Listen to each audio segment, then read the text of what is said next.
ইসলামী আন্দোলন বাংলাদেশ কোকসা থানা শাখা কর্তৃক আয়োজিত আজকের এই বিশাল গণসমাবেশের সম্মানিত সভাপতি, প্রধান অতিথি, প্রধান আলোচক,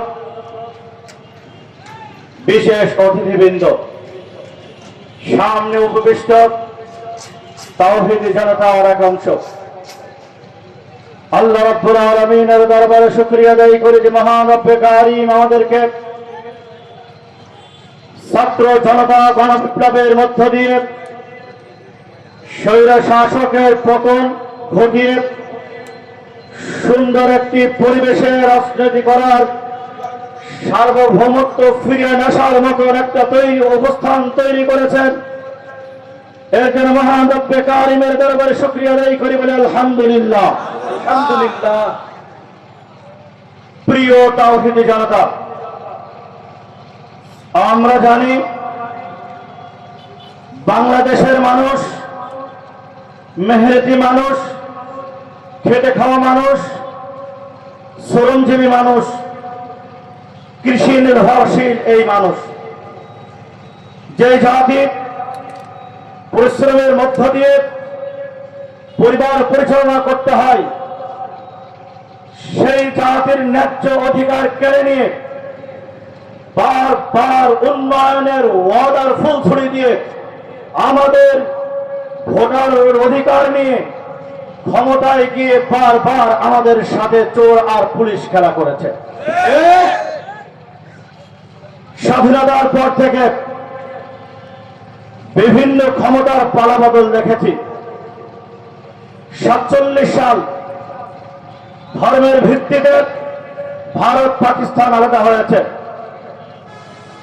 52তে ভাষা আন্দোলন হয়েছে, 69-এর গণঅভ্যুত্থান, 71-এর স্বাধীনতা বিপ্লব। ক্ষমতার পালাবদল একের পর এক, জাতির ভাগ্যের পরিবর্তন ঘটে নাই। কোন ব্যক্তির আর নেতার আদর্শ দিয়ে কোনদিন জাতির ভাগ্যের পরিবর্তন সম্ভব নয়।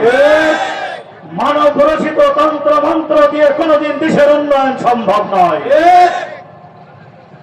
যদি ভাগ্যের পরিবর্তন করতে হয়, শুধু নেতার নয়, নীতির পরিবর্তন চাই পীর সাহেব চরমনায়। এই দেশের মানুষের ভাগ্যের পরিবর্তন নিয়ে এক হাতে রুহানিয়াত আর এক হাতে রাষ্ট্রীয় সংস্কারের কঠিন পায়ক নিয়ে যে মাঠে ময়দানে ঘাটে দৌড়ে, শীত বসন্ত নেই, বৃষ্টি কাদা নেই, অপেক্ষা করে মানুষের দৌড়ে দৌড়ে ইসলামের অধিকার আদায়ের মধ্য দিয়ে আমাদের অধিকার ঘরে ঘরে পৌঁছতে চান, সেই সংগঠনের নাম হলো ইসলামী আন্দোলন বাংলাদেশ, যার আমির হলেন পীর সাহেব চরমনাই। সংগ্রামী তাওহীদি জনতা, আজ আমরা কি দেখেছি? আমাদের কাছে বিভিন্ন ওয়াদা নিয়ে আসে কৃষক ভাইদের। আজ কৃষি নির্ভরশীল এই দেশে কৃষক ভাইয়ের কাছে আমরা মেসেজ দিয়ে যাই, আপনাদেরকে আমরা এইটা দিব, সেটা দেব, সেই দেব। পক্ষান্তরে আপনারা আমাদেরকে কম দামে চাউল খাওয়াবেন, কম দামে আমাদেরকে সবজি খাওয়াবেন, কম দামে আমাদেরকে পেঁয়াজ রসুন খাওয়াবেন। এই ধোঁকাবাজির মধ্য দিয়ে কৃষকদের জন্য যা বরাদ্দ করা হয়, সব বরাদ্দ নেতাদের পকেটে চলে যায়। আমার কৃষক ভাইয়েরা সর্বোচ্চ চরমে তাদের আশাবাদ করতে যা কিছু প্রয়োজন সর্বোচ্চ চরমে তারা ক্রয় করে।